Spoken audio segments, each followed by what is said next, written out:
इनके भरत तिवारी के पड़ोसी भी हैं, बात करते हैं। क्या नाम हुआ सर आपका? जी, मेरा नाम पंकज त्रिपाठी है, मैं ग्रामीण हूँ।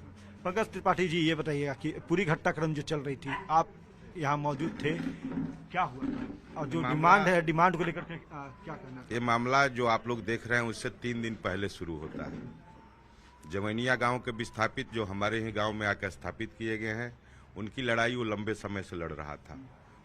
उसके द्वारा ही किए गए प्रयासों से वहाँ पे बिजली की व्यवस्था हुई है, वहाँ कच्ची सड़क की व्यवस्था हुई है, एक चापाकल भी लगाया गया था तत्काल में। 2 दिन पहले जो ये घटनाक्रम आप लोग सोशल मीडिया पे देख रहे हैं, उससे 2 दिन पहले की घटना है। वहाँ के लोग यहीं पे आते हैं, उसकी माता रहती है, वो रहता है, उसके सामने पूरा परिवार, अभी भी लोग जवैनिया के बैठे हुए हैं, वो आते हैं। लोग कहते हैं कि भरत जी आप नहीं लगिएगा तो फिर पानी का समस्या हम लोग इतने गर्मी में क्या करेंगे। एक चापाकल आपके द्वारा प्रयास करने पर लगा है, वो बढ़िया से पानी नहीं दे रहा है। वो कहता है कि आप लोग चलिए, मैं 5 मिनट में वहाँ पहुँचता हूँ। वो सारे लोग जाते हैं, उसके 10 मिनट के अंदर वो यहाँ से अपना मोटरसाइकिल उठाता है, जगह पे जाता है और वहाँ से मोबाइल के माध्यम से, टेलीफोनिक माध्यम से अनुमंडल पदाधिकारी जगदीश कुपुर को फोन लगाता है और कहता है कि क्या सर, आपके बच्चे इस पानी को कभी पिएंगे क्या?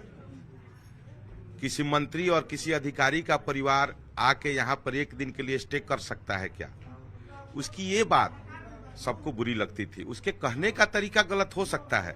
आज के जो जेनजी हैं, जिनको बात रखने का जो तरीका है, हो सकता है कि उसका तरीका गलत हो, लेकिन वो तो अपने लिए कोई नौकरी मांग नहीं रहा था। उसकी कोई अपने जाति के लिए कोई लड़ाई लड़ नहीं रहा था, अपने घर के लिए मकान नहीं मांग रहा था, अपने जाति के लिए नहीं लड़ रहा था, अपने समाज के लिए। वो तो SC ST वर्ग के लोग, OBC वर्ग के लोग जो गमजीर गरीब हैं, दबे कुचले हैं, दूसरे जगह से विस्थापित है, उसका यही तो कहना था कि एक गड्ढे में से निकाल के दूसरे गड्ढे में इसको क्यों डाला जा रहा है। अगर आप लोग वहां तक जाएं और वहां की स्थिति को देखें। मैं वहां पे गया हूं, वहां की वस्तुस्थिति को मैंने देखा है, जो घटना हुई है उसको पूरा देखा है। लेकिन मैं इसको और तार को जोड़ता हूँ। जब उस दिन वो बात करता है और टेलीफोन कट जाता है SDO साहब का, तो यहाँ से वो SDO जगदीशपुर के पास जाता है, खुद गए थे, खुद अपने।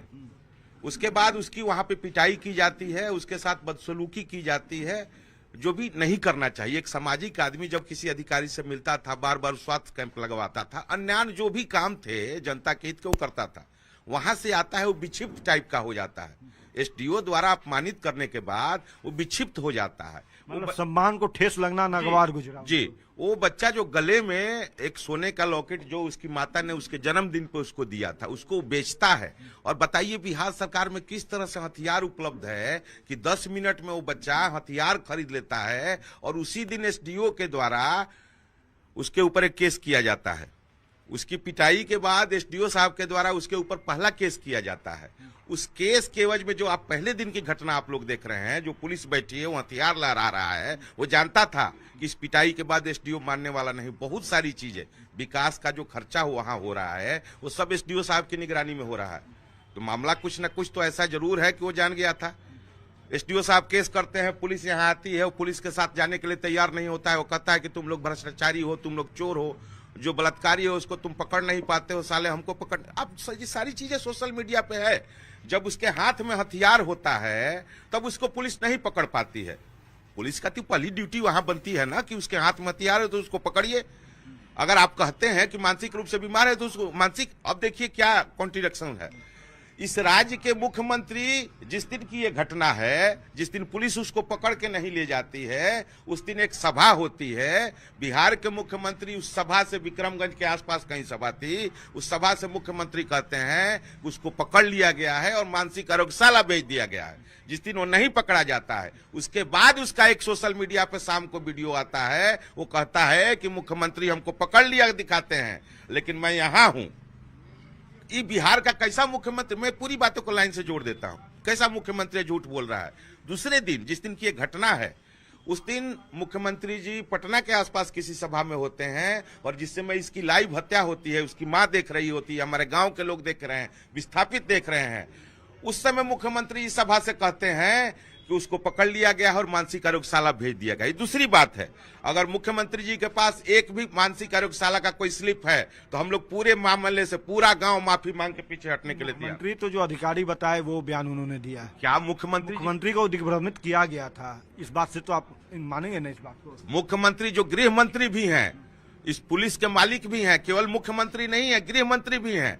या तो बिहार की पुलिस उनको मुख्यमंत्री गृह मंत्री नहीं मानती, अगर मानती तो परिवार के मुखिया को तो सच्चाई बताती। दो बार से पूरे स्टेज से पब्लिक डोमेन में सारी चीजें हैं।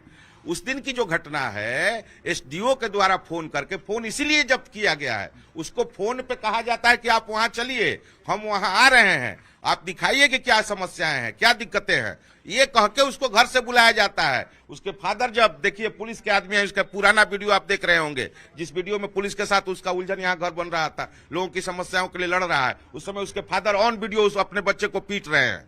देखिए पुलिस के आदमी है किस स्थिति में है, अपने बच्चे को डांटते हैं, अपने बच्चे को पीटते हैं, जबकि वो बच्चा जो पूरे समाज के लिए लड़ता है, उसके फादर देखिए अभी भी एक आवाज पुलिस के बारे में नहीं बोल रहे हैं। जिस दिन उस लड़ाई को, डे 1 से मैं इस लड़ाई को उठाया हूं, पहले दिन से, जिस दिन हम लोग रोड पे आए, मना करने वाले हम लोगों को थे कि हमारा बच्चा मर गया, पूरे गांव के बच्चों का नाम नहीं आना चाहिए, पूरे गांव के बच्चों को पुलिस परेशान करेगी। हुआ भी ऐसा ही, 60 लोगों का नाम दे दिया गया, सबको परेशान किया जा रहा है। आज भी इस पूरे मामले में बीच में पड़ जाते हैं कि बाबा देखिएगा पूरे गाँव के बच्चे परेशान ना हो, मेरा बेटा तो जो हो गया सो हो गया।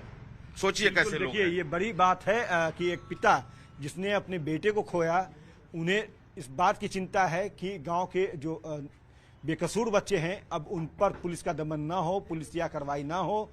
हालांकि एक बात जो इन्होंने कही है वो महत्वपूर्ण है कि पुलिस चाहती तो उन्हें गिरफ्तार कर सकती थी। जो भरत तिवारी है, उनका रवैया गलत था, हो सकता है कि उनके द्वारा जो एक्शन किए जा रहे थे वो गलत थे, लेकिन यह जो पूरा मामला है और जो इनकाउंटर पुलिस के द्वारा बताया जा रहा है वो भी गलत है। खैर, इस मामले की जाँच जो है वो अब रिटायर्ड पटना हाई कोर्ट के जज के द्वारा किया जाएगा और उसके बाद तस्वीर जो है वो साफ होगी। क्या उसमें जो है इस परिवार को उस जांच के बाद न्याय मिलती है या नहीं मिलती है। हालांकि मृतक की मां जो है वो चाहती है कि दोषी पुलिसकर्मियों को फांसी हो। अब यह टीम जो है, जांच डेलीगेशन जो है वो क्या तय करता है, यह देखना बेहद महत्वपूर्ण होगा। आरा से चंदन कुमार के साथ और कैमरा पर्सन अजय दुबे के साथ अमित कुमार, न्यूज़ 18 आरा।